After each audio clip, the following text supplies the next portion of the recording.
موضوع الدرس في أحكام الحج وفضائل الحج في الوعظ والإرشاد. الحمد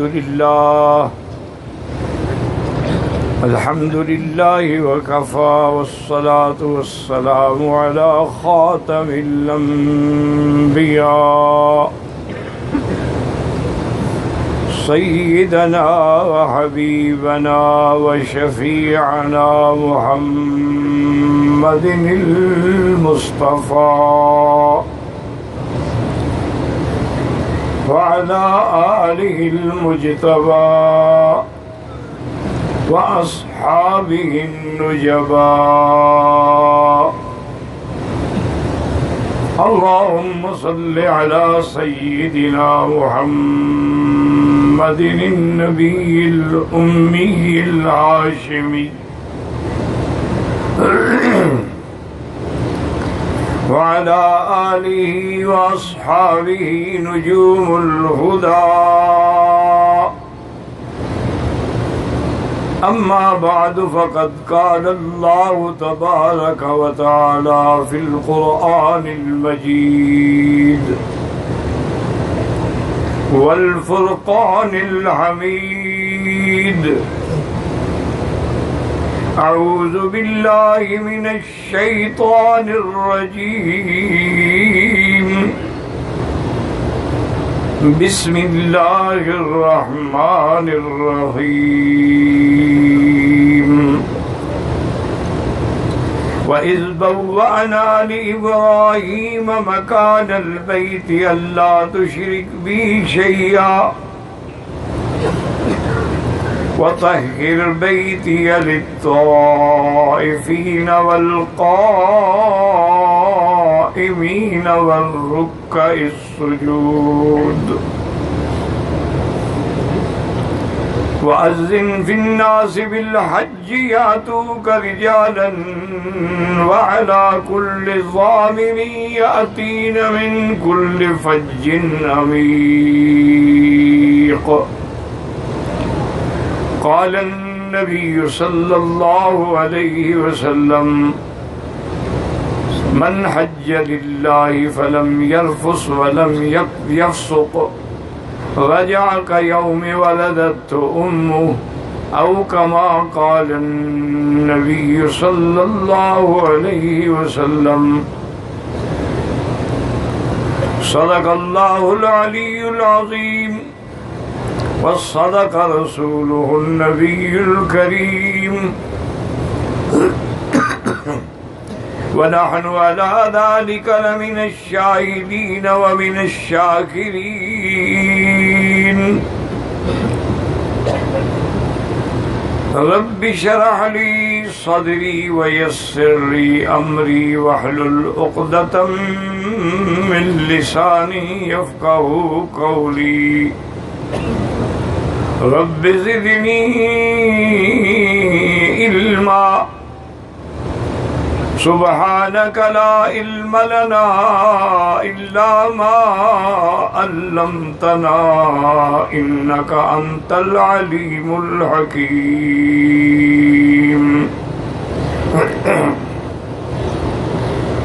برادران اسلام، واجب الاحترام بزرگوں، دوستوں، بھائیوں، عزیز نوجوانوں،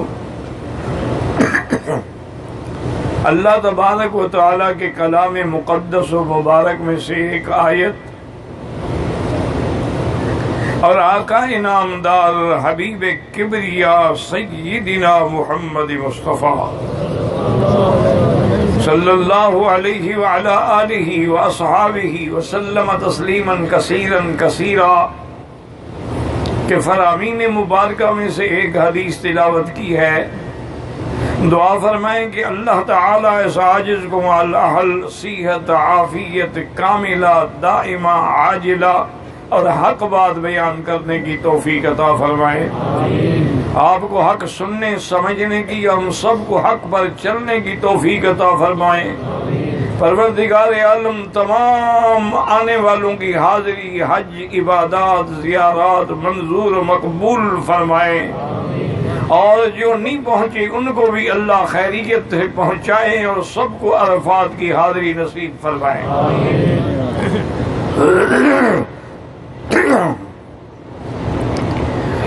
میں نے چند دنوں سے چونکہ اب حج قریب آ گیا ہے اس لیے مسائل حج پہ عرض کیا تھا، اور روزانہ میں اس کو اسی لیے دہراتا ہوں کہ خدا کرے آپ کو یاد ہو جائے کہ انشاءاللہ غسل کر کے سنت کے مطابق 2 چادریں باندھ کے احرام کی نیت سے 2 رکعت پڑھ کے اس کے بعد لبیک اللہم لبیک پڑھتے ہوئے مینا جانا ہے، اور افضل ہے کہ ظہر سے پہلے پہنچے، لیکن اگر کوئی نہ پہنچے تو کوئی بات نہیں. 5 نمازیں ہم نے مینا میں پڑھنی ہیں سنت کے مطابق، ظہر بھی، عصر بھی، مغرب بھی، عشاء بھی، اور 9 تاریخ کی فجر بھی. لیکن اگر قافلے 9 تاریخ کو صبح سے بھی پہلے روانہ ہو جائے تو کوئی حرج نہیں، کوئی فرق نہیں پڑتا حج میں، چونکہ اس دور میں سنت پر عمل کرنے کے لیے صرف وہی ہو سکتا ہے جو پیدل حج کرے. اور میرا مشورہ یہ ہے کہ اگر پیدل حج کرے تو جوان لوگ کریں، کوئی بوڑھا یا عورت کبھی حج نہ کرے پیدل، ذرا تکلیف ہوگی، ایسی باتیں زبان سے نکالے گی کہ حج برباد ہو جائے. وہ لوگ سفر کریں جو چلنے کے عادی ہیں اور جو چل سکتے ہیں، ہمت کر سکتے ہیں. باقی الحمدللہ اللہ اس گورنمنٹ کو نے جزائے خیر دے کہ انہوں نے جو حجاج کی خدمت کی ہے اس کی تاریخ میں کوئی مثال نہیں ملتی. حاجیوں کو تو لوٹ لیا جاتا تھا، کوئی حاجی سلامتی سے مدینہ پاک نہیں جا سکتے تھے، اور راستے کے اندر اگر بارش ہو جائے، سیل ہو جائے تو مہینہ مہینہ حاجی بیٹھے رہتے تھے کہ سیل ختم ہو تو ہم جائیں. یہ تو انہوں نے اب پلیں بنا دی اور سڑکیں بنا دی اور جال بچھا دیا. اور اسی طرح پیدل چلنے والوں کے لیے بھی یہ آپ جب صفا کے نیچے سے نکلیں گے نا تو یہاں سے لے کر منا عرفات تک چھت ڈال دی ہے کہ دھوپ میں نہ چلیں، اور قدم قدم پر کنٹینر لگے ہوئے ہیں، پانی کے بھی ہے، حمامات بھی ہیں، غسل خانے بھی ہیں، سوق مارکیٹیں بھی ہیں، ہر چیز موجود ہے. اور میرا مشورہ یہ ہے آپ حضرات کو کہ حج میں یہ سامان نہ اٹھایا کریں، یہ بے وقوفی ہے، گلے پڑ جاتا ہے، کوئی ضرورت نہیں. پیسے جیب میں ہوں، ہر چیز جو مکے میں ملتی ہے، مینا میں ملتی ہے، عرفات میں ملتی ہے، مزدلفہ میں ملتی ہے، تو کیا ضرورت ہے کہ ہم جیسے ہمارے لوگ آتے ہیں، خاص طور پر ہمارے ہندوستانی بھائی جب آتے تھے نا حج پہ، یہ آٹا بھی وہیں سے لے آتے ہیں، نمک مرچ مسالے بھی وہیں سے لے کے آتے ہیں، کیونکہ ان کو اپنے کھانے کا جٹخانہ نہیں ملتا نا. یہ تکلیفیں نہ کریں، 2-4 دن کا تو مسئلہ ہے نا، 8 کو گئے اور 10 کو واپس آ گئے. 9 تاریخ کو انشاءاللہ ہم نے صبح کی نماز کے بعد عرفات جانا ہے. عرفات کا وقت جو ہے وہ زوال کے بعد شروع ہوگا، سارا دن اور ساری رات صبح صادق تک. عرفات کے اندر آپ زیادہ سے زیادہ وقوف کریں، 2 نمازیں ظہر اور عصر عرفات میں پڑھیں، کھانے پینے میں وقت ضائع نہ کریں. سورۃ اخلاص 1 تسبیح، درود شریف 1 تسبیح، اور لا الہ الا اللہ وحدہ لا شریک لہ لہ الملک ولہ الحمد یحیی و یمیت وہو علی کل شیء قدیر. یہ حضور پاک نے پڑھا ہے یہ وظیفہ، اور آپ نے یہ بھی فرمایا کہ مجھ سے پہلے جتنے انبیاء آئے ہیں سب نے یہ پڑھا ہے. اسی طرح آیت کریمہ ہے، قرآن پاک کی تلاوت کریں، تسبیحات پڑھیں، سبحان اللہ، الحمدللہ، لا الہ الا اللہ، اللہ اکبر وللہ الحمد، اور اللہ کے آگے گڑ گڑا کے رو رو کے دعا مانگیں، چونکہ جب بندہ روتا ہے تو پھر اللہ کی رحمت جوش میں آتی ہے. یہ ایک اصول ہے. دیکھیں نا، آپ دیکھیں بچہ نہ روئے تو ماں کے سینے میں دودھ بھی نہیں آتا، تو تم چاہتے ہو کہ ہمیں بغیر حلوہ پکا پکایا مل جائے. اللہ کے آگے رونا ہوگا، گڑ گڑانا ہوگا، اور ہر وقت دل پہ نظر رکھنی ہوگی۔ یہ دل کی اندھیری کوٹھڑی ہے، اندھیری کوٹھڑی میں اگر سانپ پڑے ہوں اور روشنی نہ ہو تو نتیجہ کیا نکلے گا؟ یا پاؤں سانپ پہ پڑے گا یا بچھو پہ پڑے گا، لیکن اگر روشنی ہو تو ہر چیز سے بچ جائے گا۔ اور دل کی کال کوٹھڑی کی اندھیری میں شیطان نے باقاعدہ سانپ کی شکل میں پھن پھیلا کے رکھا ہوا ہے، جب آپ اللہ کا ذکر کرتے ہیں تو اس کی روشنی سے وہ بھاگ جاتا ہے۔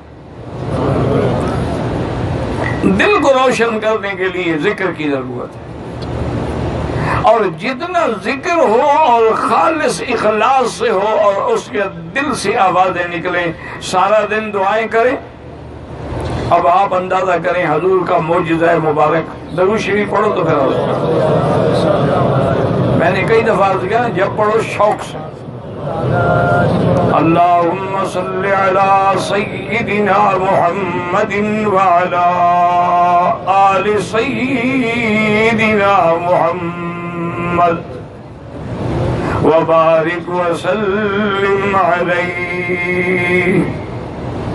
حضور پاک نے جب عرفات میں خطبہ دیا ہے، اس زمانے میں بھی 1 لاکھ سے اوپر کا اجتماع تھا، لیکن صحابہ کہتے ہیں ہم جہاں جہاں بھی تھے حضور کی آواز ایسے آتی تھی جیسے ہمارے سامنے کھڑے ہوئے خطاب فرما رہے ہیں۔ یہ معجزہ ہے محمد مصطفیٰ۔ مینا میں بھی خطبہ دیا تو فرماتے ہیں صحابہ کہ جو جہاں خیمے میں بیٹھا تھا وہیں اللہ نے اپنے نبی کی آواز پہنچا دی، صلی اللہ علیہ وعلا آلہ وصحبہ وسلم۔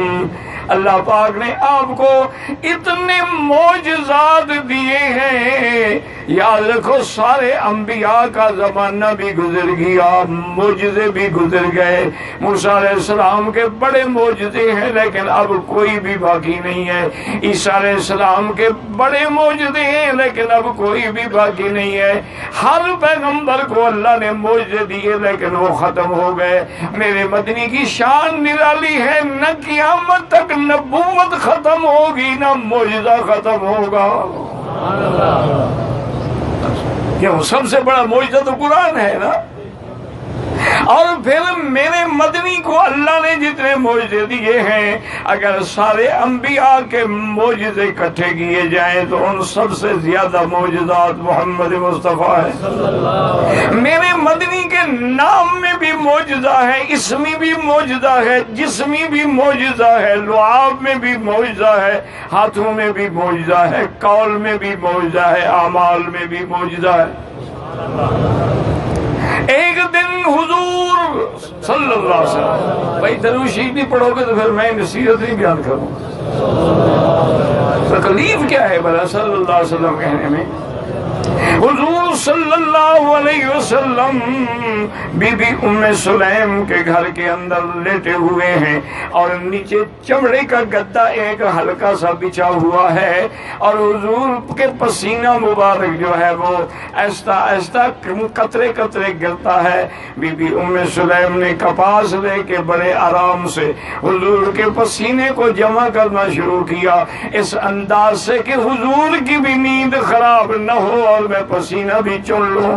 لیکن حضور بیدار ہوئے تو فرمایا ام سلیم کیا کر رہی ہو؟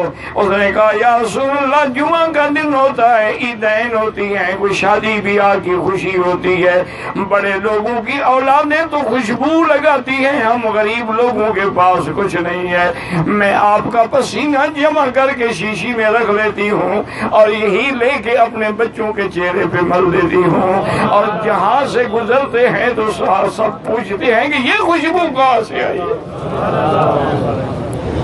اللہ اکبر اللہ۔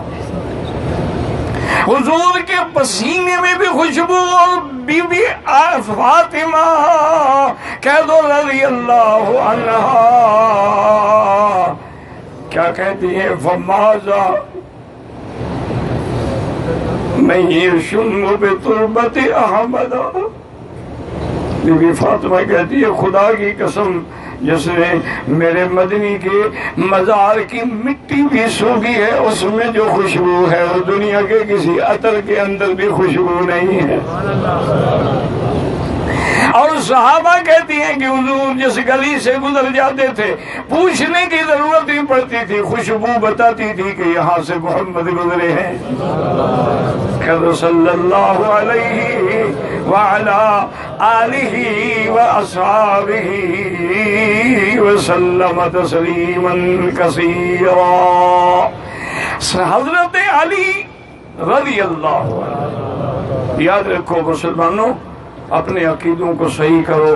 الحمدللہ ہم اہل سنت والجماعت جیسے صحابہ کے غلام ہیں، اہل بیت کے بھی غلام، ہم جیسے ابو بکر عمر عثمان کے غلام ہیں، علی حسن حسین کے بھی غلام رضوان اللہ تعالی علیہم اجمعین۔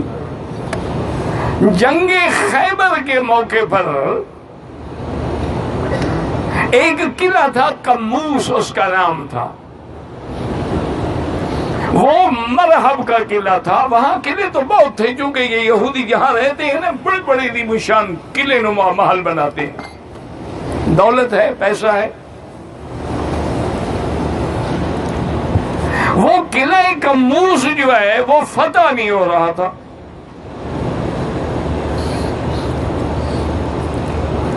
حضور صلی اللہ علیہ وسلم نے شام کو اعلان فرمایا کہ میں کل صبح کو اسلام کا پرچم، جہاد کا پرچم اس بندے کو دوں گا جو یحب اللہ ورسولہ، جو اللہ کے رسول کو محبوب رکھتا ہے۔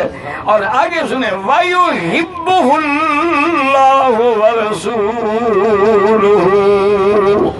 اور اللہ کا رسول بھی اسے محبوب رکھتا ہے۔ اللہ کے ساتھ تو سب کو محبت ہے نا، کمال تو یہ ہے نا کہ اللہ محبت کریں۔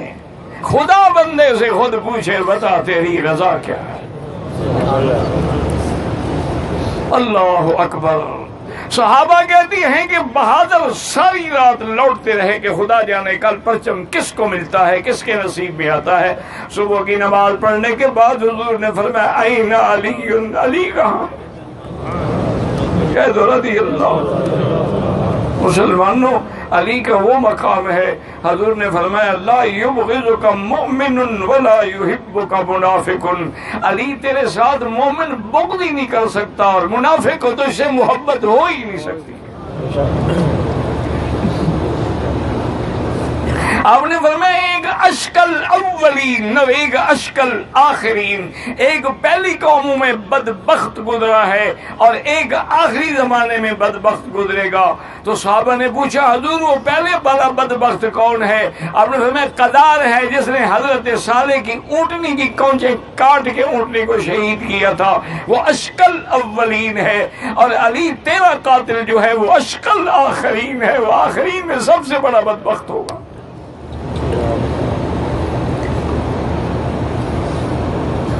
حضرت علی رضی اللہ تعالی عنہ کے بارے میں حضور پاک نے پوچھا این علی، حضرت علی کہاں ہے؟ انہوں نے کہا حضور فی عینیہ رمد، اس کی آنکھوں میں شدید تکلیف ہے، وہ خیمے میں نماز پڑھ رہے ہیں، یہاں مسجد تک آنے کے بھی قابل نہیں۔ حضور نے فرمایا کہ حضرت علی کو لے آؤ۔ حضرت علی فرماتی ہیں جب حضور کا حکم پہنچا میں کیسے انکار کر سکتا تھا، لیکن مجھے زمین نظر نہیں آتی تھی آنکھوں کی تکلیف سے۔ میں نے دو آدمیوں کے کندھے پہ ہاتھ رکھا اور گھسٹ گھسٹ کے حضور کے دربار میں حاضر ہوا، سلام کیا۔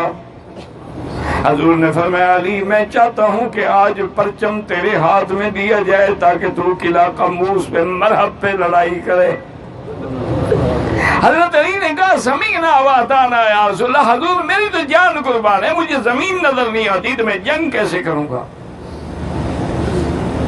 اب میں ادنو منی میرے قریب ہو جا۔ حضرت علی فرماتے ہیں کہ حضور نے اپنی انگلی مبارک پہ اپنا لعاب دہن لگایا اور میری دونوں آنکھوں پہ پھیر دیا۔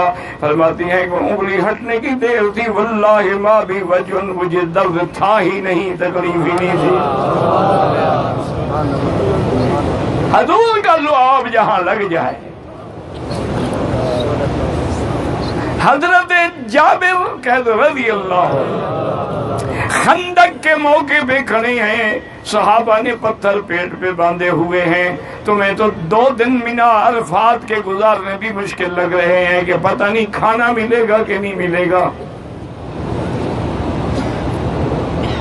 صحابہ نے پتھر باندھے ہوئے، پتھر کیوں باندھے تھے؟ کہ آنتوں میں بل نہ پڑ جائے۔ حضور نے 2 پتھر باندھے ہوئے۔ حضرت جابر کہتے ہیں کہ میں نے دیکھا حضور کے چہرے پر بھوک کی شدت کا اثر ہے، جلدی سے گھر آئے، پوچھا بیوی سے کچھ گھر میں ہے؟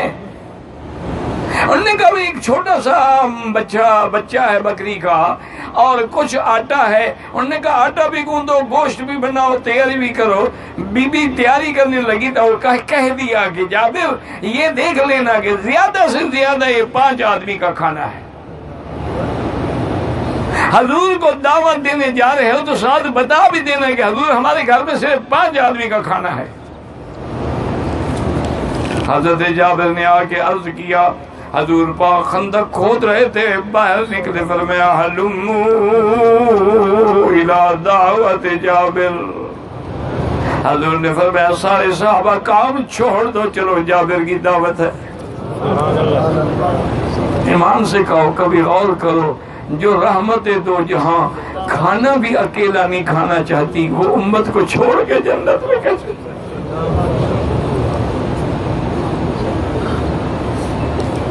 اس لیے ایک اللہ والے نے بڑی عجیب بات کی، اس نے کہا مولا تو رحمت کل وسعت کل شیء، تیری صفت ہے رحمت اللہ قریب من المحسنین، اور میرے مدنی کی صفت رحمت للعالمین ہے۔ میں جب 2 رحیموں کے درمیان ہوں تو میں کیسے جہنم میں جاؤں گا؟ اللہ اکبر۔ حضرت جابر کہتے ہیں میں جلدی سے دوڑا اور میرے چہرے پہ ہوائیاں اڑنے لگ گئیں۔ بیوی نے پوچھا کیا بات ہے؟ اس نے کہا کیا بات ہے؟ حضور نے تو سب کو بلا لیا، تقریباً 1500 صحابہ آ رہے ہیں۔ میری بیٹی اس وقت کی عورتیں جو ہیں وہ بھی صالحہ ہوتی تھیں، قانتہ ہوتی تھیں، مومنہ ہوتی تھیں، محبہ رسول ہوتی تھی، مطیعہ ہوتی تھی۔ بی بی کا ایمان دیکھیں، بڑے آرام سے، یہ نہیں کہا ہائے ہم مر گئے۔ آج کے کہتے ہیں ہائے اتنے مہمان آ گئے ہم تو مر گئے، جلدی سے کوئی ہوٹل سے منگواؤ۔ بی بی نے کہا جابر ایک بات بتاؤ، تم نے حضور کو بتا دیا تھا کہ 5 آدمی کا کھانے کا ہم نے بتایا تھا کہ تم نے بتا دیا، اب بلانے والا جانے اور اس کا خدا جانے۔ یہ ہے ایمان۔ یقین کریں، اللہ نہ کرے، اللہ نہ کرے، لیکن میرا اندازہ یہ ہے کہ ہماری 90% بیٹی کو ایمان، اسلام اور احسان کا معنی بھی نہیں آتا۔ میری 90% حاجی کو منی، عرفات، مزدلفہ کا معنی بھی نہیں آتا۔ 90% حاجی کو آفاقی، میقاتی، حرمی اور ہلی کا معنی بھی نہیں آتا۔ کیا کر سکتا ہے آدمی ماں سوائے اس کے کہ ہمیں حکم ہے کہ ہم بات کرتے رہیں، باقی دلوں میں اثر ڈالنے والی اس کی ذات ہے۔ حضور نے حکم دیا صحابہ کو کہ 10 آدمی جو ہے نا وہ ایک حلقہ بنا کے بیٹھ جائیں، اور حضور نے فرمایا جابر چلو گھر میں، مجھے وہ ہانڈی دکھاؤ، کہاں ہے گوشت؟ ہانڈی دکھا، حضور نے لعاب ڈال دیا۔ فرمایا وہ آٹا کہاں ہے گوندنے والا؟ انہوں نے کہا جی یہ، فرمایا اس میں بھی لعاب ڈال دیا۔ فرمایا اب ہانڈی سے گوشت نکال کے دیتے رہو، روٹیاں پکاتے رہو۔ حضرت جابر فرماتے ہیں 1500 آدمی کھا گئے، نہ ہانڈی ختم ہوئی نہ روٹیاں ختم۔ کہہ صلی اللہ علیہ وسلم، جس کی لعاب میں یہ شان ہو، جس کی آواز میں یہ شان ہے کہ جہاں خطبہ پڑھ رہے ہیں اب سپیکر نہیں ہے، کوئی موبائل نہیں ہے، کوئی سسٹم نہیں ہے سننے کا، لیکن اللہ نے فرمایا میرا مدنی میں نے تو خلیل کی آواز پوری دنیا میں پہنچا دی، آپ تو میرے حبیب ہیں۔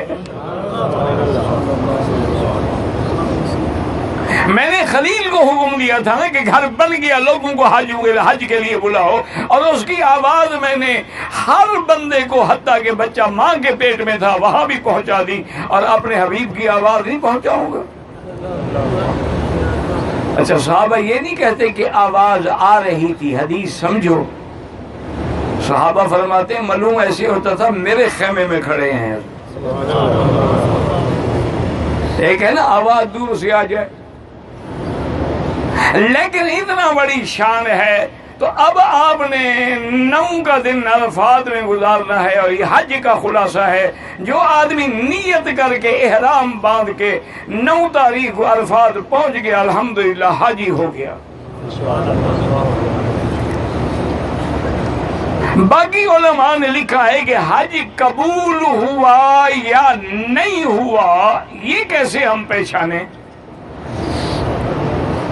حج میں تو آ گئے نا ہم، لیکن بھی ہمارا حج مبرور ہے، مقبول ہے، اللہ نے قبول کیا ہے یا نہیں کیا؟ انہوں نے فرمایا اس کا آسان حل یہ ہے کہ حج کرنے کے بعد اگر تیرے اعمال میں تبدیلی آئی ہے، تیری شکل میں تبدیلی آئی ہے، تیرے لباس میں تبدیلی آئی ہے، تو کفر کی شکل چھوڑ کے محمدی شکل میں آیا ہے، تو کفر کا لباس چھوڑ کے محمدی لباس میں آیا ہے، بے نمازی تھا نمازی بن گیا ہے، حرام کھاتا تھا توبہ کر دی ہے، رشوت لیتا تھا چھوڑ دی ہے، سودی کاروبار ختم کر دیا ہے، تو سمجھ لو میرا حج منظور۔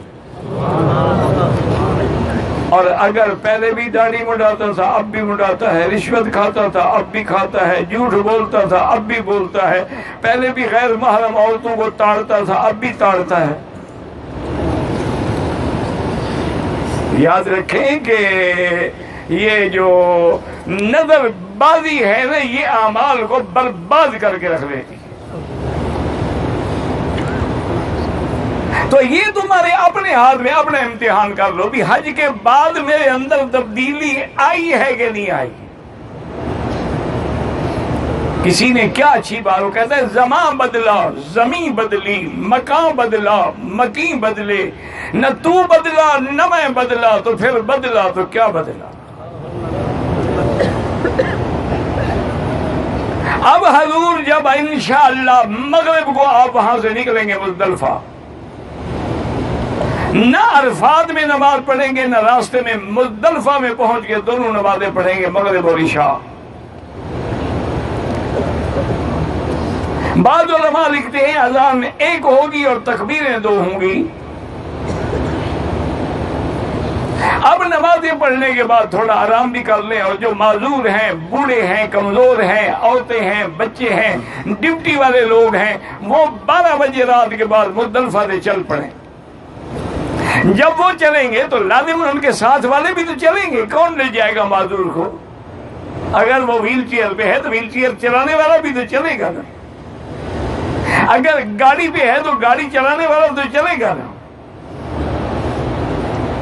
وہ مینا میں آ جائیں، اور مینا میں کنکری مارنے کا وقت جو ہے صبح صادق سے شروع ہو جاتا ہے، یعنی اگر مار لی گویا وقت میں ماری، لیکن افضل یہ ہے کہ صبح کی نماز کے بعد ماریں۔ کنکریاں مزدلفہ سے اٹھا لیں، راستے سے اٹھا لیں۔ پہلے دن 10 تاریخ کو جمرۃ العقبہ، بڑے جمرے پہ صرف 7 کنکریاں مارنی ہیں، اور جب کنکری ماریں تو بسم اللہ اللہ اکبر رغما للشیطان ورضا للرحمن، اور ایک روایت میں کہ اللہم اجعلہ حجا مبرورا وذنبا مغفورا۔ 7 کنکریاں مارنے کے بعد واپس آئیں۔ سنت یہ ہے کہ کنکری کے بعد قربانی، قربانی کے بعد افضل یہ ہے کہ سر پہ اس طرح پھروایا جائے، لیکن عورت کو اس طرح پھروانا حرام ہے۔ عورتیں اپنے بالوں کو اکٹھا کر کے آخر تک لے جائیں، جہاں انتہا ہو وہاں ایک پور کے برابر کاٹ لیں۔ یہی حضور کا عمل ہے، اور یہی احناف کے نزدیک واجب ہے کہ پہلے کنکری ہو پھر قربانی ہو پھر حلق ہو۔ وہ کہتے ہیں اگر ترتیب میں فرق کرے گا دم پڑ جائے گا۔ باقی ائمہ کے نزدیک ترتیب نہیں ہے، لیکن اس دور میں ماشاءاللہ 90% حاجی تو بینکوں کو پیسے دے کے آئے ہیں، ٹوکن اپنے لے کے بیٹھے ہیں، دعا کرو اللہ ان کا بھی قبول کر لے بس، ورنہ سنت وہ نہیں ہے۔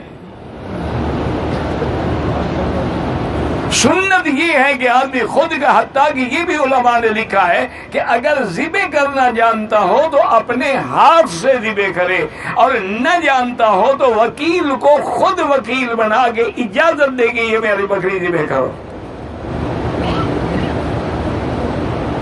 میرے آقا نے 100 اونٹ ذبح فرمایا ہے، جن میں 63 اونٹ جو ہے وہ حضور نے اپنے ہاتھ سے نہر کیا ہے۔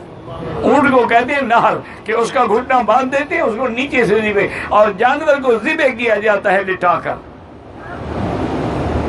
اور یہاں بھی درود شریف پڑھیں تو میں آپ کو ایک اور معجزہ عرض کر سکتا ہوں۔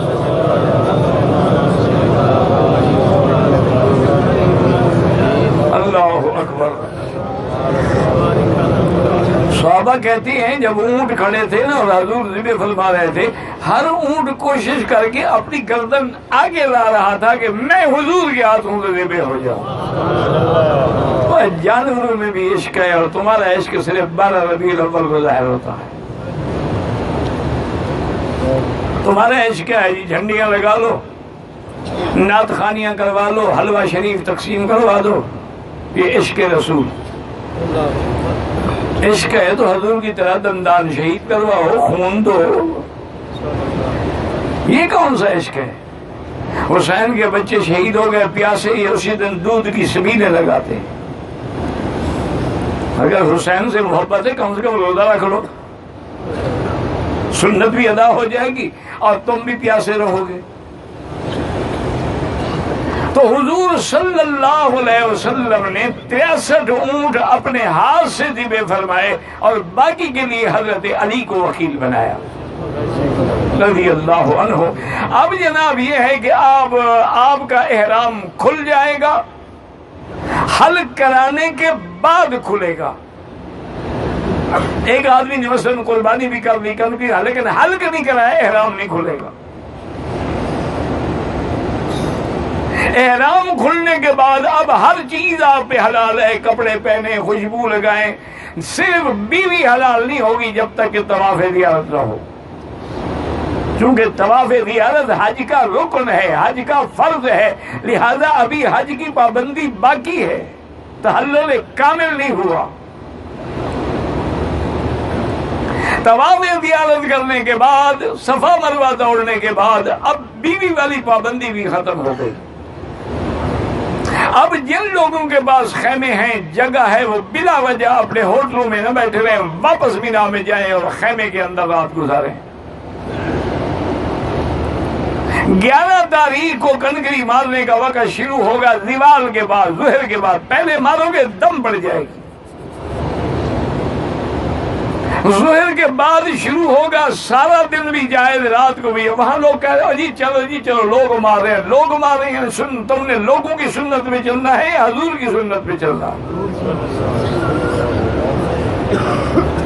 ظہر کے بعد سارا دن کنکریاں جائز ہیں۔ اب جناب یہ ہے کہ 11 کو آپ نے تینوں جمرات پہ کنکریاں ماری ہیں، پہلے اولا پہ، پھر درمیانے پہ، پھر بڑے پہ۔ پہلے بھی کنکری مار کے بھی دعا کریں لمبی، دوسرے پہ بھی کنکری مار کے دعا کریں، اور جمرۃ العقبہ پہ کنکری مار کے دعا نہ کریں، واپس چلے جائیں۔ پھر 12 تاریخ کو بھی وقت زوال کے بعد شروع ہوگا، زوال کے بعد کنکریاں مار کے سورج ڈوبنے سے پہلے مینا سے نکل آئے، مکے آ جائیں، اب آپ پہ کوئی پابندی نہیں ہے۔ اگر کوئی وہاں رہنا چاہے تو 13 کو بھی پھر کنکریاں مارنی ہوگی، اور علماء اجازت دیتے ہیں کہ 13 کو وہ صبح زوال سے پہلے بھی مار سکتا ہے، لیکن افضل ان کے لیے بھی وہی ہے کہ زوال کے بعد مارے۔ اچھا، ایک مسئلہ یہ بھی یاد رکھ لیں کہ مثلا اگر خدا نہ کرے 11 کی کنکری رہ گئی تو 12 کو قضا کر لے تو دم سے بچ جائے گا۔ اب جب آپ کی کنکریاں مکمل ہو گئی، مکے میں آ گئے، آپ کے ذمے جو ہے اب انتظار ہے جب مدینہ جانا ہو یا اپنے ملک جانا ہو طواف الوداع کریں گے۔ اور جو میری بیٹیاں اور بہنیں ایام حیض میں ہوں ان کے لیے طواف الوداع تو معاف ہے، لیکن طواف زیارت معاف نہیں ہوگا۔ ہر حال میں فلائٹ چھوڑنی پڑے، سیٹ کینسل کرانی پڑے، طواف زیارت جب تک نہ کرے اپنے خاوند کے لیے بھی حلال نہیں ہوگی۔ تو الحمدللہ دعا کریں اللہ ہم سب کے احکام، مسائل، وسائل آسان فرما دے۔